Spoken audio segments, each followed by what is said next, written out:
बिस्मिल्लाहिर्रहमानिर्रहीम। अस्सलाम वालेकुम। उम्मीद है सब खैरियत से होंगे। आई होप आपको लास्ट वीडियो में एल्केन्स का और ऑर्गेनिक केमिस्ट्री के बेसिक्स का समझ आ गया होगा और उसके रिएक्शंस को कैसे सॉल्व करना है वो समझ आ गया होगा। अब हम चलते हैं अपने नेक्स्ट टॉपिक की तरफ, दैट इज़ एल्कीन्स। आपने जो है वो एल्कीन्स को अब देखना है और एल्कीन्स के प्रिपरेशन रिएक्शन ये होते क्या हैं और इसको कैसे सिंप्लीफाई करना है, ये चीज़ें अब हमने इसमें देखनी है। ठीक हो गया। तो एल्कीन्स क्या होते हैं? बेसिकली हाइड्रोकार्बन्स हैं, कार्बन, और इसमें carbon to carbon double bond होता है। यानी carbon to carbon double bond होगा और यहाँ पे कोई भी चेन होगी कार्बन की, इधर भी कोई चेन होगी, तो दिस इज़ बेसिकली एल्कीन्स। यानी कार्बन टू कार्बन आपका डबल बॉन्ड अगर आए किसी भी हाइड्रोकार्बन के अंदर तो इसको हम एल्कीन जो है वो कंसिडर करते हैं। और इसका नॉमेनक्लेचर सिंपल है कि आपने वही सबसे पहले कि लॉन्गेस्ट चेन आपने जो है वो कंसिडर करनी है, लॉन्गेस्ट चेन कंसिडर करेंगे, कार्बन टू कार्बन जो भी चेन है और इस तरह की, और डबल बॉन्ड आएगा। और फिर इसकी नंबरिंग कैसे करनी है कि जिस कार्बन डबल बॉन्ड जिस जगह से करीब होगा वहाँ से नंबरिंग जो है हमने स्टार्ट करनी है। जैसा 1 2 3 4 5 तो नंबरिंग हमने यहाँ से स्टार्ट की। तो ये इस तरह नॉमेनक्लेचर आपने इसको करना है। और साथ देख लेना अगर कोई फंक्शनल ग्रुप मिथाइल इथाइल या कोई भी लगा हुआ है तो उससे हम जो है वो इसका नॉमेनक्लेचर डिफाइन कर लेंगे। क्लियर हो गया। तो ये सिंपल सा इसका नॉमेनक्लेचर है। इसकी नेमिंग की प्रैक्टिस आप कर लें तो आपके पास जो है वो। अब नेक्स्ट चलते हैं, इसकी कुछ प्रॉपर्टीज़ देखते हैं, स्ट्रक्चर देखते हैं और फिर उसके बाद हम इसकी प्रिपरेशन वगैरह पे जाते हैं। सबसे पहले इसकी रिलेटिव स्टेबिलिटी के 3 फैक्टर्स हैं जो इसकी स्टेबिलिटी को डिफ़ाइन करते हैं, एल्कीन्स की स्टेबिलिटी को। कि ये स्टेबिलिटी से हमें पता चल जाता है कि ये रिएक्ट करेंगे नहीं करेंगे, कितना करेंगे, कैसे करेंगे, ये सारी चीज़ें जो हमें स्टेबिलिटी से पता चलती है। सबसे पहली चीज़ आगे degree of substitution. Degree of substitution, degree of substitution क्या चीज़ है हमारे पास कि एल्कीन की जो सब्सटीट्यूट हुए हुए हैं फंक्शनल ग्रुप, जिस तरह ये एक आपके पास कार्बन चेन है और ये इसके पास एक फंक्शनल ग्रुप अटैच है, तो ये कितने अटैच हुए हुए हैं, तो ये डिग्री ऑफ जो है वो एल्कीन्स होती हैं। अब एक होगा तो मोनो सब्सटीट्यूटेड, यानी एक फंक्शनल ग्रुप लगा होगा इस तरह का CH3 तो मोनो सब्सटीट्यूटेड होगा, वो मोनो सब्सटीट्यूटेड है। उसके बाद है हमारे पास है दो लगे होंगे तो डाई, 3 लगे होंगे तो try and tetra and so on. तो ये हमारे पास किस तरह के दो, डाई का क्या मतलब है, किस तरह कार्बन टू कार्बन चेन है और उसमें कोई भी कहीं भी दो फंक्शनल ग्रुप अटैच होंगे, CH3 या कोई भी और हो सकता है, तो ये डाई हो गया। ट्राई में 3 होंगे इस तरह कहीं और टेट्रा में 4 फंक्शनल ग्रुप होंगे। तो इन फंक्शनल ग्रुप की वजह से हम डिफाइन करते हैं कि डिग्री ऑफ सब्सटीट्यूशन या रिएक्शन क्या होगा। तो सबसे ज़्यादा जो स्टेबल होता है वो टेट्रा होता है, यानी टेट्रा वाला जो फंक्शन है वो सबसे ज़्यादा स्टेबल है। फिर उस डिग्री ऑफ सब्सटीट्यूशन सबसे ज़्यादा है, फिर उसके बाद ट्राई आता है, फिर डाई और सबसे छोटा मोनो सब्सटीट्यूटेड जो है वो आता है। तो देखें सबसे बड़ा टेट्रा, फिर ट्राई, फिर डाई और फिर मोनो सब्सटीट्यूटेड, यानी सबसे ज़्यादा स्टेबल टेट्रा होगा। यानी कहने का मतलब है कि जितने ज़्यादा ब्रांच चेंज होंगी, ब्रांचेस जितनी ज़्यादा होंगी फंक्शनल ग्रुप्स की, उतना ही स्टेबिलिटी उसकी ज़्यादा होगी। यानी स्टेबिलिटी का मतलब है कि वो ज़्यादा स्ट्रांग होगा, क्योंकि ज़्यादा बॉन्ड बने होंगे तो वो उसको तोड़ना आसान मुश्किल होगा और रिएक्शन कराना उसका मुश्किल होगा। तो यहाँ से हमारे पास जो है ये ब्रांच चेंज से हम डिफ़ाइन करते हैं कि किस तरह वो करना है। क्लियर है। नेक्स्ट चलते हैं। अब हमारे पास डिग्री ऑफ सब्सटीट्यूशन एक पहली स्टेबिलिटी की प्रॉपर्टी आ गई। सेकंड हमारे पास क्या आ रही है, स्टीरियो केमिस्ट्री की जो टॉपिक्स हैं वो हम आगे डिस्कस करेंगे, जिसमें कॉन्जुगेशन है और सिस ट्रांस क्या होते हैं वो हम नेक्स्ट में डिस्कस कर लेंगे। तो नेक्स्ट वीडियोस में आप देखिएगा तो वहाँ पे पता चल जाएगा। फिर आता है जी स्ट्रक्चर। इस पे स्ट्रक्चर कैसे डिफाइन होगा इसका, सबसे एक चीज़ तो हमें पता चल गई कि जो है वो हमारे पास जो carbon to carbon double bond होता है। अब कार्बन आपस में डबल बॉन्ड के साथ अटैच है, यानी सिग्मा बॉन्ड यहाँ पे होगा। और कार्बन के जो ये, अगर मैं कोई भी एक PX या PY बना लूँ तो जब ये कार्बन आपस में बॉन्ड बनाएगा तो ये आपस में करीब आ जाएंगे। इनके करीब आने से हमारे पास पाई बॉन्ड्स भी बनते हैं, यानी सिग्मा बॉन्ड भी मौजूद है और पाई बॉन्ड भी मौजूद है। तो और sp2 हाइब्रिडाइजेशन होती है इसमें, sp2 हाइब्रिडाइजेशन ये डिटेल से मैं आपको समझा चुका हूँ। sp1 sp2 sp3 क्या होते हैं तो वो वीडियो आप प्रीवियस देख लीजिएगा, लिंक मैं डिस्क्रिप्शन में डाल दूंगा। ठीक हो गया। यानी इसके स्ट्रक्चर क्या है कि सिग्मा बॉन्ड भी होते हैं और पाई बॉन्ड्स भी होते हैं।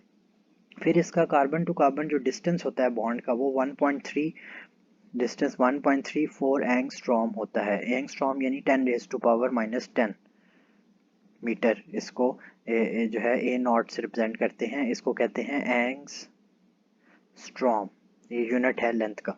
तो कार्बन टू कार्बन जो इसका डिस्टेंस है वो 1.34 होता है एंगस्ट्रॉम, जो कि डबल बॉन्ड है इसका जो है लेस होता है सिंगल बॉन्ड से। डबल बॉन्ड का जो है वो carbon to carbon distance less होगा सिंगल बॉन्ड से। क्लियर हो गया।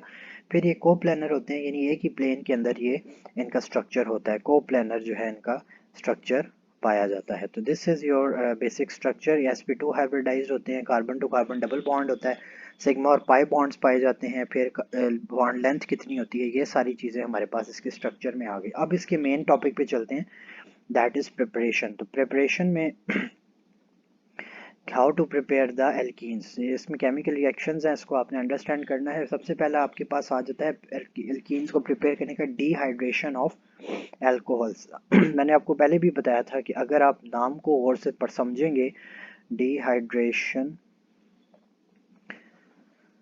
ऑफ एल्कोहल्स, अगर आप नाम गौर से पढ़ समझेंगे तो आपको आइडिया हो जाएगा कि इसको किस तरह सॉल्व करना है। तो देखिए, डिहाइड्रेशन का मतलब है कि वाटर को रिमूव करना। Dehydration means removal of water.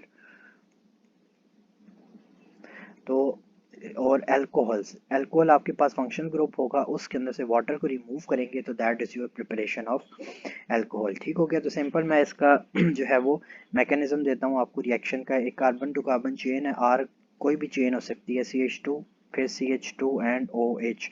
आपके पास जो है वो इसके लिए कैटलिस्ट जो कौन सा यूज़ होता है, एल्यूमिनियम ऑक्साइड Al2O3, और 340 से कितना 450 डिग्री सेंटीग्रेड जो है वो इसका टेम्परेचर होता है, क्योंकि वाटर रिमूव करना है तो हमें टेम्परेचर हाई चाहिए। तो जब ये रिएक्ट करेगा, अगर आप इसको गौर से देखें तो आपने वाटर को रिमूव करना है। वाटर को कैसे रिमूव करेंगे, आप यहाँ से एक H, यानी ये CH2 है ना, अगर इस CH2 को मैं जो है वो सिंप्लीफाई करके CH और H लिख देता हूँ ताकि आपको रिएक्शन समझने में आसानी हो जाए, यानी CH और ये H।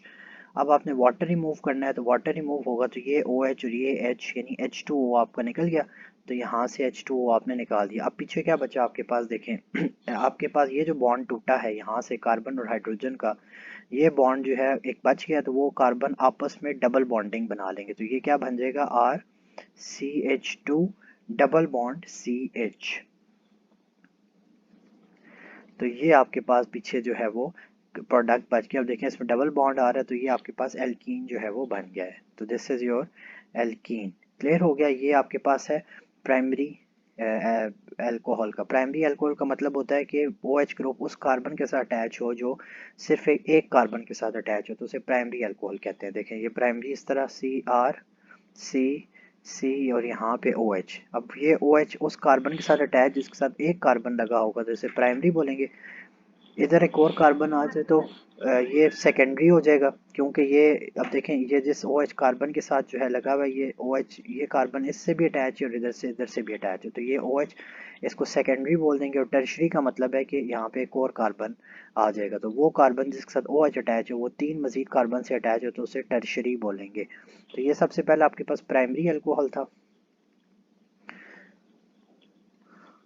फिर उसके बाद आपके पास आ जाता है जी सेकेंडरी। सेकेंडरी अल्कोहल से भी सेम रिएक्शन है आपका, बस आपका जो कार्बन टू रिएक्शन है वो इस तरह हो जाएगा कि RCH2 CH CH3OH।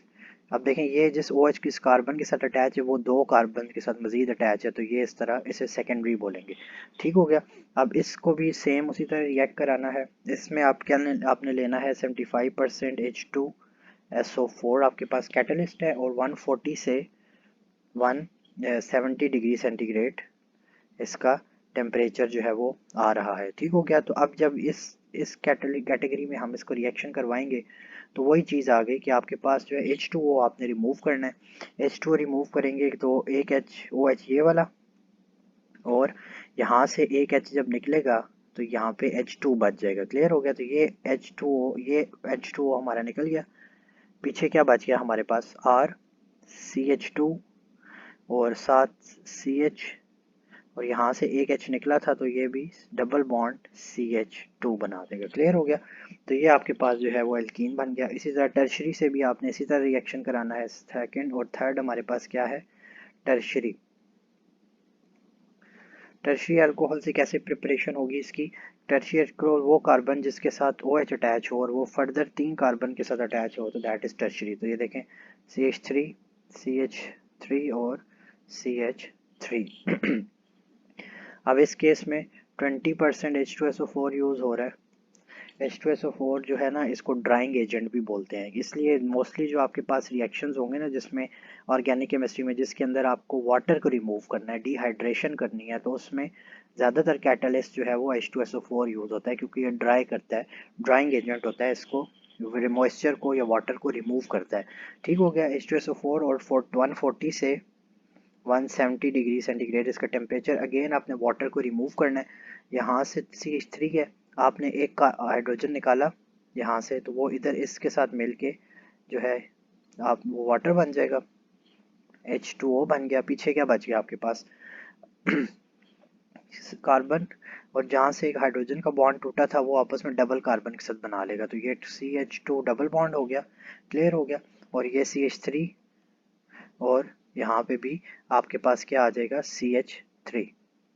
तो ये आपके पास जो है वो एल्को डबल बॉन्ड के साथ जो है एल्कीन बन गया। तो इस तरह आपने एल्कीन्स को प्रिपेयर करना है बाय सबसे पहला डिहाइड्रेशन मेथड। सेकंड मेथड आपके पास क्या आ रहा है सेकंड मेथड है आपके पास dehydrohalogenation of alkyl halides. Dehydrohalogenation. अब देखिए डी का मतलब है, यानी डी से हमारे पास क्या मतलब है, रिमूवल, यानी हमने रिमूवल रिएक्शन में DE करना होता है। डी हाइड्रो यानी हमने इसमें से क्या रिमूव करना है, water, removal of water, and halogenation, D hydro halogenation plus removal of halogen, जिसमें क्लोरीन, फ्लोरीन, आयोडीन एक्सेट्रा आ जाते हैं। तो ये आपके पास क्या है, डिहाइड्रो हेलोजिनेशन, यानी रिमूवल आपने करनी है वाटर की एंड हेलोजन की, तो आपके पास जो है वो रिएक्शन हो जाएगा। क्लियर है। तो नेक्स्ट चलते हैं। अब इसकी कोई भी एक ले लेते हैं एग्जांपल, रिएक्शन एग्जांपल, ताकि आपको क्लियर समझ आ जाए कि रिएक्शन कैसे हुआ है। RCH आपके पास एक हाइड्रोकार्बन है जिसके साथ एक जो है वो हाइड्रोजन ग्रुप भी अटैच है और एक हेलोजन भी अटैच है। सपोज इसको X कह देते हैं। X एक हेलोजन कोई भी हो सकता है, ब्रोमीन, क्लोरीन, फ्लोरीन, आयोडीन, कुछ भी हो सकता है। इसका रिएक्शन जब अल्कोहलिक KOH कैटलिस्ट में यूज़ करते हैं या रिएजेंट, ठीक हो गया। तो जब ये रिएक्ट करेगा तो आपने क्या करना है, हेलोजन और वाटर को रिमूव करना है। तो सबसे पहले देखें आपके पास ये जो X हेलोजन है, ये जो है इस K के साथ रिएक्ट करेगा पोटाशियम के साथ, तो ये KX बन जाएगा। पोटाशियम हाइड्रोक्साइड के साथ K जो है KX हमारा निकल गया। ठीक हो गया। अब एक हेलोजन डीहेलोजिनेशन तो हो गई, फिर डीहाइड्रोजिनेशन भी करनी है, यानी वाटर को भी रिमूव करना है। तो वाटर रिमूव कैसे करेंगे, आपके पास क्या है, अब ये एक OH बच गया, ये OH इस H के साथ रिएक्ट करके OH भी H2O बना के ये भी निकल गया। पीछे अब आपके पास क्या बच गया, ये वाला पूरे का पूरा।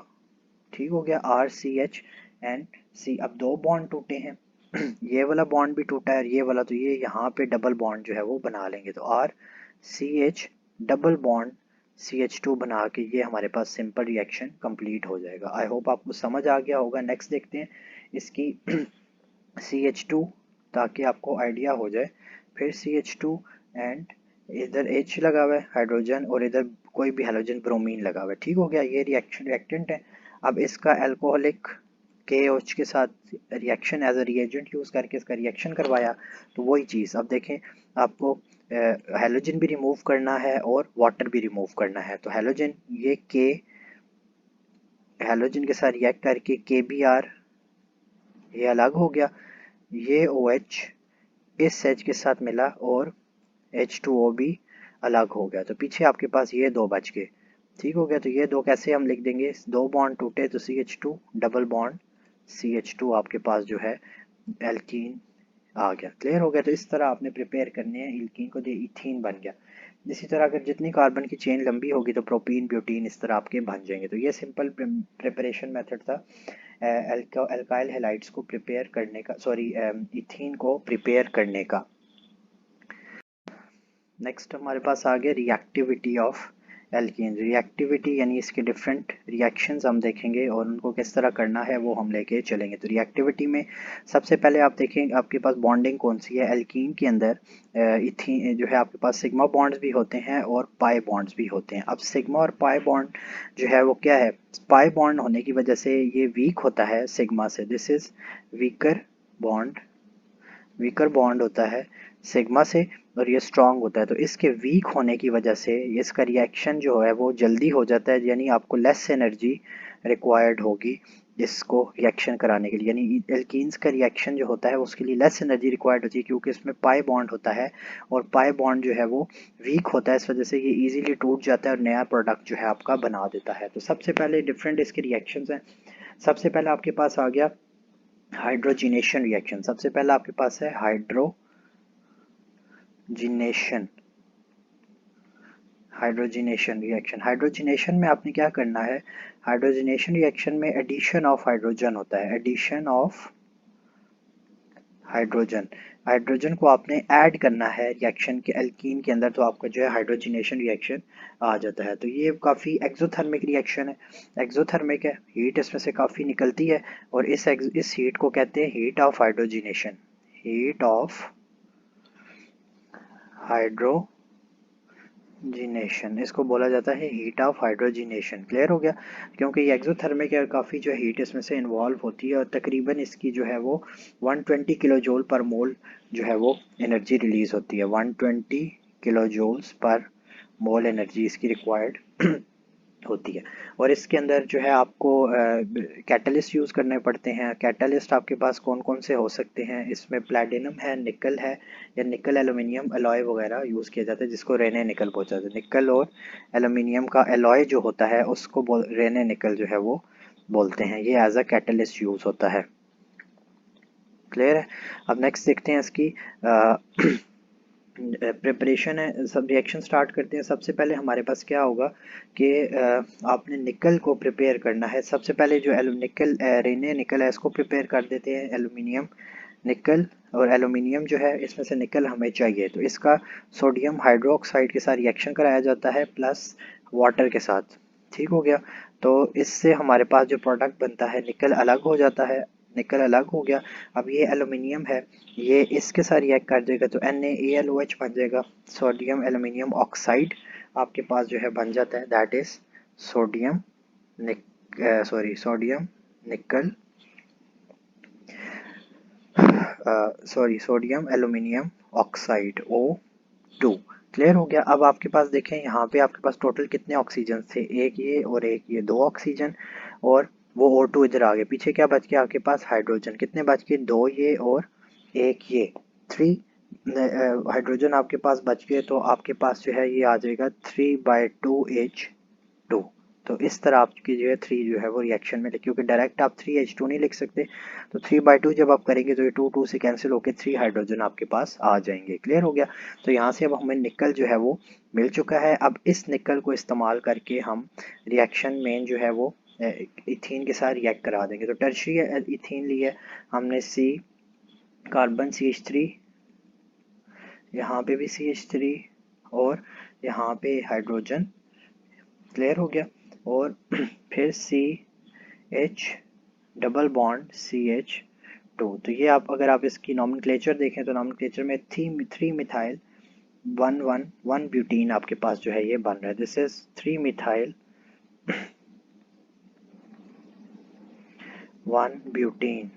क्लियर हो गया। ये आप ब्यूटीन क्यों, क्योंकि ये कार्बन लॉन्गेस्ट चेन आ रही है आपके पास ये वाली। ठीक हो गया। तो 1 2 3 4, तो 3 के साथ मिथाइल लगा हुआ है तो 3 मिथाइल एंड ब्यूटीन बॉन्ड 1 के साथ है तो 3 मिथाइल 1 ब्यूटीन आ गया। इस हाइड्रोजिनेशन है तो इसमें हाइड्रोजन का हमने ऐड करना है, यानी हाइड्रोजन के साथ रिएक्ट करवाना है। तो अब होगा क्या कि ये हाइड्रोजन जो है आपकी ये जो डबल बॉन्ड है इसको तोड़ेगी और इस डबल बॉन्ड को तोड़ेगी किस तरह के, ये इस यहाँ पे आके अटैच हो जाएगी। क्लियर हो गया। तो आपके पास जो है ये जो बॉन्ड जो है वो बन जाएगा। तो किस तरह बनेगा आपके पास, देखें वही चीज़ है, CH3 यहाँ पे भी H आ गया, ये आपके पास है। और CH, पहले CH था, CH2 बन गया, और यहाँ पे CH2 था, तो इधर दूसरा हाइड्रोजन आके सिंगल बॉन्ड CH3 बना देगा। तो ये आपके पास जो है वो आइसोपेंटेन जो है वो बन गया है, पेंटेन। तो ये रिएक्शन हुआ इसका, हाइड्रोजन की एडिशन और बॉन्ड टूट के हाइड्रोजन जो है उसकी जगह ले लेते हैं, तो आपके पास पेंटेन बन जाता है। इसी तरह बेंजीन के साथ भी रिएक्शन हो सकता है इसका।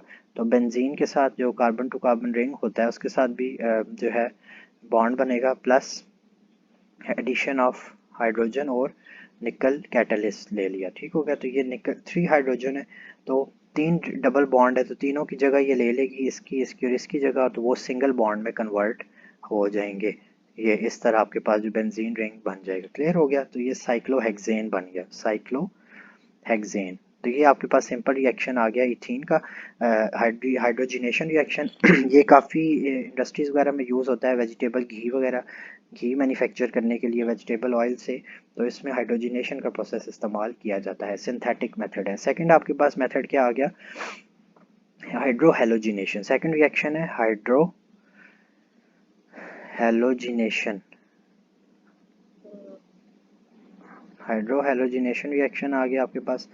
इसमें क्या करना है आपने, अब नाम से ज़ाहिर है कि हाइड्रो हेलोजिनेशन के हाइड्रोजन और हेलोजन को ऐड करना है, हाइड्रोजन प्लस कोई भी हेलोजन जिसको एक्स से रिप्रेजेंट करते हैं उसको ऐड करना है इथीन के अंदर। तो ये हाइड्रो हेलोजिनेशन रिएक्शन हमारा हो जाएगा। तो कोई भी आप सिंपल एक रिएक्शन ले लेते हैं, कार्बन की chain R, CH double bond CH2 है, इसके साथ जब रिएक्शन हमारा होगा, हाइड्रोजन और हेलोजन दोनों को HX यानी हाइड्रोजन हेलाइड हमने ऐड करना है। तो ये क्या बनेगा, आपके पास दो दो अलग अलग चीज़ें हैं, और ये दो अलग बॉन्ड के साथ टूटेगा, तो एक हाइड्रोजन आपका जो है वो इधर आ जाएगा इसके साथ, और कार्बन चेन के साथ, और दूसरा साथ हेलोजन अटैच हो जाएगा। तो ये RCH बन गया, यहाँ पे CH2 था, CH3 आ गया, और यहाँ पे इसके साथ एक हेलोजन अटैच हो गया, यानी एक हाइड्रोजन इधर और एक हेलोजन इधर आ गया। तो ये आपके पास रिएक्शन जो है वो कंप्लीट हो जाता है, ठीक हो गया। अब इसमें भी जो ऑर्डर ऑफ रिएक्शन है वो क्या है कि सबसे जो हेलोजन का रिएक्शन है वो सबसे हाइड्रोजन आयोडाइड के साथ होता है, हाइड्रोजन आयोडाइड का सबसे ज़्यादा, फिर उसके बाद हाइड्रोजन ब्रोमाइड का HBr का, फिर सबसे कम जो होता है वो हाइड्रोजन क्लोराइड HCl के साथ रिएक्शन इसका होता है। तो ये सिंपल चेन थी। अब इसकी CH2 एग्जाम्पल दूसरी देख लेते हैं, डबल बॉन्ड CH2 है, इसका रिएक्शन करवाया है आप HCl के साथ करवा दें, ठीक हो गया। तो HCl के साथ रिएक्शन करवाने से क्या हुआ, सिंपल है कि एक हाइड्रोजन डबल बॉन्ड तोड़ के इधर आ जाएगा और दूसरा इसके साथ अटैच हो जाएगा। तो ये CH2 था, तो ये CH3 बन गया, और CH2 जो दूसरा था उसके साथ Cl अटैच हो गया। तो ये आपके पास सिंपल जो है वो मैकेनिज्म है इसका रिएक्ट करने का। क्लियर हो गया। आपके पास इस तरह बॉन्ड जो है वो बन जाता है। फिर उसके बाद है जी नेक्स्ट रिएक्शन हमारे पास है मार्कोव्निकोव्स रूल है। इसमें क्या होता है जी, addition of hydrogen halide over an unsymmetrical alkene is according to Markovnikov's rule. आपने कोई रिएजेंट यूज़ करके जो है वो रिएक्शन मार्कोव्निकोव्स रूल को एग्जांपल देख लेते हैं। इसकी क्या है, सिंपल है, इसी तरह आपने स्टेप बाय स्टेप करना है इसको, कि जो एक शेप बेसिकली चेंज हो जाती है। कैसे कि मार्कोव्निकोव्स रूल हमारे पास क्या है, मार्कोव्निकोव्स रूल हमारे पास, इसमें क्या करना होता है आपने, वही हाइड्रोजन हेलाइड का रिएक्शन होता है और उससे अनसिमेट्रिकल एल्केन से जो है वो सिमेट्रिकल एल्केन हमारे पास क्रिएट हो जाता है। और इसमें रिएजेंट यूज़ करते हैं, यानी कोई भी कैटलिस्ट। तो ये आपके पास सिंपल मैं आपको दिखाता हूँ, एक अनसिमेट्रिकल आपके पास इथीन है, एल्कीन सॉरी। अब अनसिमेट्रिकल क्यों है, देखिए बॉन्ड के दोनों तरफ डिफरेंट बॉन्डिंग हुई, यहाँ पे एक सिंगल बॉन्ड है, यहाँ पे दो दो चीज़ों से ये कार्बन अटैच हुआ होगा, तो ये अनसिमेट्रिकल है, यानी सेम नहीं है। तो सबसे पहले HBr के साथ इसका रिएक्शन होगा, तो इसको आपने सिमेट्रिकल कन्वर्ट करना है। तो सबसे पहले होगा क्या कि वही सेम स्टेप के एक हाइड्रोजन जो है वो इस कार्बन के साथ आ जाएगा, और जो यहाँ पे जो बचेगा वो CH2 के साथ अटैच होके हमारे पास बन जाएगा। तो रिएक्शन क्या हो जाएगा, CH3 CH, और दूसरा CH3 भी इधर आ गया, और यहाँ पे पहले C था तो अब देखें CH बन गया, ये भी CH3 आ गया, और यहाँ इसके साथ सॉरी इसके साथ नहीं, प्लस CH2 और ये Br इसके साथ अटैच हो गया। तो ये हमारे पास जो है सिंपल से एक वो आ गया 1 ब्रोमो 2 मिथाइल हमारे पास आ गया। और सेकंड स्टेप में क्या होगा कि ये सिमेट्रिकल हो जाएगा चारों साइडों पे CH3 यहाँ पे भी CH3 और यहाँ पे Br आ जाएगा। तो ये आपके पास जो है वो रिएक्शन कंप्लीट हो गया। तो ये मार्कोवनिकॉफ रूल था कि अनसिमेट्रिकल के साथ वो रिएक्ट करके उसको सिमेट्रिकल का कन्वर्ट कर देता है। अब उसके बाद थर्ड चीज़ हमारे पास है हाइड्रेशन। हाइड्रेशन, अब डिहाइड्रेशन का मतलब है वाटर रिमूव करना, तो हाइड्रेशन का मतलब है कि उसमें वाटर का ऐड करना, यानी एडिशन ऑफ वाटर। तो अब अगर आप ये बेसिक्स छोटे छोटे नाम अगर आपको समझ आ जाए ना, तो आपको काफ़ी सारे रिएक्शन समझ आ जाता है कि रिएक्शन हमने कैसे करना है। तो इसमें एडिशन ऑफ वाटर होता है, उसको हम हाइड्रेशन कहते हैं। ठीक हो गया, तो इसके लिए हमें कोई कैटलिस्ट या सूटेबल सब्सटेंस लेना होता है। तो ये हमारे पास जो रिएक्शन होता है ये कॉन्सेंट्रेटेड सल्फ्यूरिक एसिड में होता है। तो इसके लिए क्या है, कॉन्सेंट्रेटेड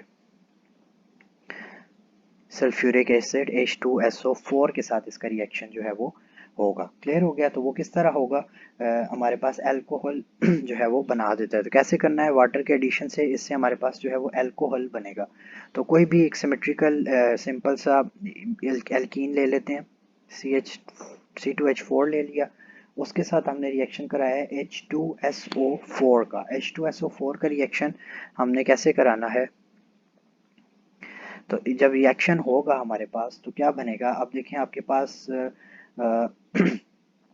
यहाँ पे ये दो हाइड्रोजन है, एक हाइड्रोजन आपका इधर आ जाएगा CH3 बन जाएगा। क्लियर हो गया। और उसके बाद आपके पास CH2 और ये जो है पीछे यहाँ पे एक H इधर चला गया, पीछे क्या बच गया, HSO4। क्लियर हो गया। तो HSO4 आपके पास जो है वो बच जाता है। तो ये हमारे पास क्या बन जाएगा CH3 इधर आ गया। क्लियर हो गया। और इधर आपके पास सिंगल बॉन्ड बन गया। उसके बाद ये CH2 आ गया, ये वाला। ठीक हो गया, ये CH2 आ गया। फिर उसके बाद क्या बच गया, HSO4। तो HSO4, तो ये इसको अगर ब्रेक डाउन करके लिखें तो सॉरी CH2 और ये ऑक्सीजन के साथ बॉन्ड बनाएगा यानी O के साथ। तो ये SO3H जो है हमारे पास ये प्रोडक्ट आ जाता है। सिंपली क्या है कि इस हाइड्रोजन में से सिर्फ एक हाइड्रोजन जो है वो निकल के इस CH2 के साथ मिलती है तो वो CH3 बना देती है। पीछे ये CH2 यहाँ पे आ गया और HSO4 हमारे पास ये आ गया। तो ये हमारे पास सिंपल सा रिएक्शन था अल्कोहल्स की प्रिपरेशन का। अब नेक्स्ट स्टेप क्या होगा कि जब इसका अब हमने नेक्स्ट स्टेप इसमें क्या होता है कि इसकी अब हाइड्रेशन करनी है, यानी वाटर की एडिशन होनी है। तो वाटर एडिशन कैसे होगा, जो प्रोडक्ट हमारा पहले स्टेप में बना है उसमें वाटर ऐड करेंगे H2O। क्लियर हो गया। तो अब इसमें H2O ऐड किया तो हमारे पास क्या बनेगा, CHO अल्कोहल बन जाएगा यानी OH। और ये SO देखें आपने अल्कोहल बनाना है ना, तो ये H इधर आ गया, तो ये CH3 CH2OH बना दिया इसने। क्लियर हो गया। प्लस पीछे क्या बच गया, यहाँ पे SO3, यहाँ पे एक H2O, तो ये H2 और SO3 इस O के साथ मिलके SO4 बना देगा। तो ये आपके पास रिएक्शन कंप्लीट हो गया, H2SO4 बन गया और हाइड्रेशन आपकी रिएक्शन की कंप्लीट हो गई। ठीक हो गया। उसके बाद नेक्स्ट हमारे पास है halogenation. Fourth one is halogenation. Halogenation reaction में क्या होगा, हेलोजन को ऐड करना है, एडिशन ऑफ हेलोजन। इसको क्या कहते हैं, एडिशन ऑफ हेलोजन। हेलोजन में आपके पास जो है ब्रोमीन, क्लोरीन, आयोडीन, फ्लोरीन ये सारे आ जाते हैं हेलोजन ग्रुप पे। तो एडिशन ऑफ हेलोजन कैसे करेंगे, सिंपल सा रिएक्शन है, जल्दी कर लेते हैं। सिंपल हम इसमें इथीन ले लेते हैं, C2H4 ले लिया हमने इथीन का। इसके साथ रिएक्शन ऐड करना है हमने हेलोजन को, X2 कोई भी हेलोजन आपने ले लिया, क्लोरीन, क्लोराइन, ब्रोमाइन, फ्लोराइड ले लिया, कुछ क्लोरीन ले लिया। तो CCl4 इसका रिएक्शन है।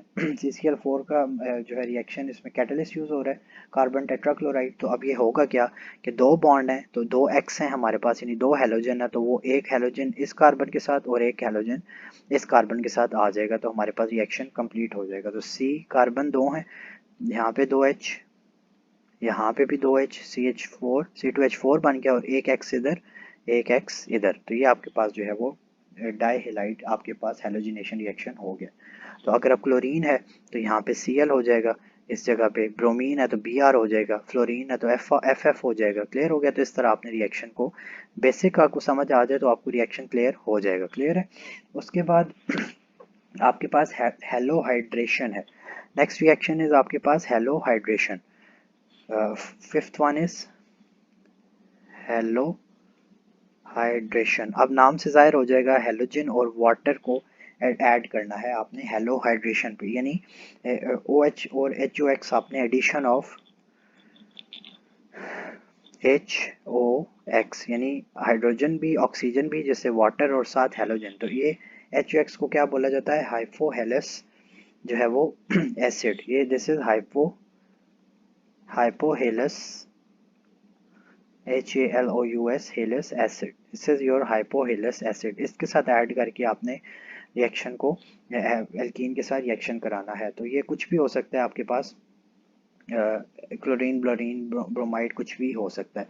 तो सबसे पहले आपके पास क्या है कि आपका जो इथीन है CH4,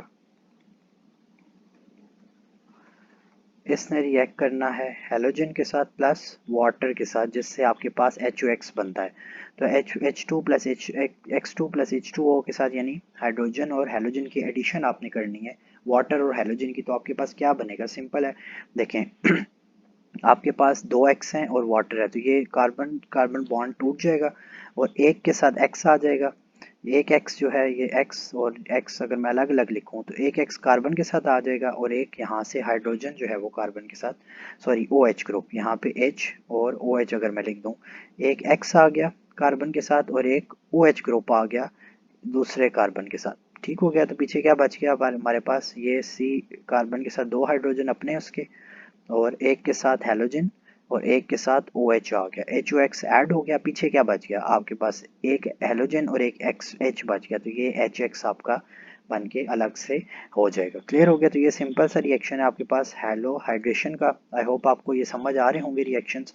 नेक्स्ट चलते हैं एपॉक्सीडेशन। एपॉक्सी से आपके पास जो है वो एपॉक्सी होता है जिसमें ऑक्सी एसिटिक एसिड और पेरोक्सी बेंजोइक एसिड जो होते हैं वो रिएक्ट करते हैं, एपॉक्सीडेशन आपके पास हो जाती है। तो सिक्स्थ है एपॉक्सीडेशन, आपने रिएक्शन कराना है। तो कोई भी आप जो है वो मिथीन इथीन ले लें, CH3 प्रोपीन लेते हैं, CH3 CH2 double bond CH, ये आपने एक प्रोपीन ले लिया।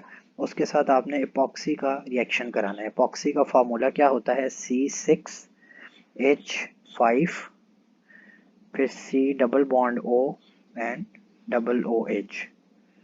ये आपके पास कार्बोक्सिलिक के साथ ये C6H5 लगा होता है, तो दिस इज एपॉक्सी। ठीक हो गया? इसके साथ रिएक्शन आपने कराया है और CHCl3 आपने लिया, तो अब होगा क्या आपके पास? बेंजोइक एसिड अलग हो जाएगा, यानी CH3 C6H5 COOH आपका अलग हो जाएगा। ये वाला ऊपर जो दो ऑक्सीजन थे, सॉरी दो ऑक्सीजन थे, ये दो ऑक्सीजन इन इन दो कार्बन के डबल बॉन्ड के साथ मिलके बॉन्ड जो है वो बना लेंगी। तो कैसे होगा? पहले ऑक्सीजन का C6H5 COOH अलग हो गया हमारे पास, पीछे क्या बच गया? ये वाला। तो ये कैसे लिखेंगे? देखें CH3 CH2 और डबल बॉन्ड टूटा और डबल बॉन्ड टूट के सिंगल बॉन्ड बन गया CH और दोनों के साथ ऑक्सीजन ये वाली अटैच हो गई, तो ये दो बॉन्ड बन के, तो दिस इज योर एपॉक्सी। ठीक हो गया? इसको बोलते हैं एपॉक्सी। कार्बन की तीन चेन है तो प्रोपेन, एपॉक्सी प्रोपेन आपकी मैन्युफैक्चर इस तरह हो जाती है। तो ये आपके पास सिंपल सा रिएक्शन है। आई होप आपको समझ आ गया होगा। बस आपको मैकेनिज्म थोड़ा सा समझने की ज़रूरत है, रिएक्शन को कैसे करते हैं, और वन बाय वन रिएक्शन जो है वो खुद ही होता रहता है और चलता रहता है। थोड़े से रिएक्शंस इसके ज़्यादा हैं, जल्दी से खत फिनिश करते हैं इसको। सेवन्थ हमारे पास क्या आ गया? ओजोनोलिसिस, ओजोनोलिसिस रिएक्शन आपके पास आ गया, ओजोन के साथ रिएक्शन कराना। ओजोन बेसिकली O3 होती है, ऑक्सीजन का एटम होता है O3 का, CH2 double bond CH2 plus O3 के साथ आपने रिएक्शन करवाया। तो अब होगा क्या कि ये तीन ऑक्सीजन जो हैं वो इन carbon to carbon double bond के साथ अटैच हो जाएंगी, तो CH2 और ये सिंगल बॉन्ड बन जाएगा, तो एक ऑक्सीजन इधर एक ऑक्सीजन इधर, और ये दोनों आपस में एक ऑक्सीजन के साथ अटैच हो गए। तो ये तीन ऑक्सीजन जो है वो एक कार्बन के साथ अटैच हो गई। थोड़ा सा मैं नीट बना देता हूँ ताकि आपको आइडिया हो जाए कि रिएक्शन हमारा कंप्लीट कैसे हुआ है। तो देखें आपके पास कार्बन कार्बन डबल बॉन्ड टूट के सिंगल बन गया, यहाँ पे भी CH2, यहाँ पे भी CH2 आ गया, क्लियर है। और ये इस एक ऑक्सीजन यहाँ पे, एक ऑक्सीजन यहाँ पे, और ये दो ऑक्सीजन आपस में अटैच एक ऑक्सीजन के साथ। तो ये आपके पास जो है ओजोनोलिसिस हो गया, इसे ओजोनॉइड बोलते हैं, ओजोनाइड। तो इसका स्ट्रक्चर जब चेंज हो जाता है, तो स्ट्रक्चर कैसे चेंज हो जाएगा इसका कि ये ऑक्सीजन जो है ये हमारे पास कार्बन के साथ बॉन्ड बना के, अगर स्ट्रक्चर इसका स्टेबल स्ट्रक्चर देखें तो स्टेबलाइज स्ट्रक्चर जो ये सेंट्रलाइज ऑक्सीजन होता है, ये कार्बन के साथ बॉन्ड बना लेता है इधर। तो this is your basic ozonolysis reaction, ozonide आपका बन जाता है। 7 हो गया। आगे उसके बाद चलते हैं हमारे पास पॉलीमराइजेशन पे। लास्ट इसका रिएक्टिविटी का रिएक्शन है पॉलीमराइजेशन। पॉलीमराइजेशन में होता ही है कि आपके पास बेसिकली कार्बन टू कार्बन की लॉन्ग चेन्स जो हैं वो बनती हैं, डिफरेंट जो हैं वो पॉलीमर्स बन जाते हैं। मोनोमर्स हैं वो जिनको मुख्तलिफ मोनोमर्स को कंबाइन करके, जिस तरह आपके पास carbon CH2 double bond CH2, this is a monomer. इस मोनोमर क्यों है? क्योंकि इसमें कार्बन टू कार्बन एक ही चेन है, और अगर इसके साथ N लग जाएगा तो ये नंबर ऑफ कार्बन चेंज हो जाएंगी। तो डिफरेंट मोनोमर्स हैं N, उनका उनके लिए कंडीशन क्या है कि टेम्परेचर हाई होना चाहिए, 400 डिग्री C तक टेम्परेचर होना चाहिए, और pressure about 100 atmospheric. High pressure and high temperature पे जब ये रिएक्ट करेगा तो ये carbon to carbon long chains जो हैं वो बन जाती हैं। यहाँ पे N लिख देते हैं, यानी number of chains up two thousands तक भी ये चली जाती हैं नंबर इसका। तो ये आपके पास सिंपल है पॉलीमराइजेशन का प्रोसेस। इससे डिफरेंट जो है आप प्रोडक्ट्स जो हैं वो बना सकते हैं। तो यानी carbon to carbon long chain जो है वो बन जाती है।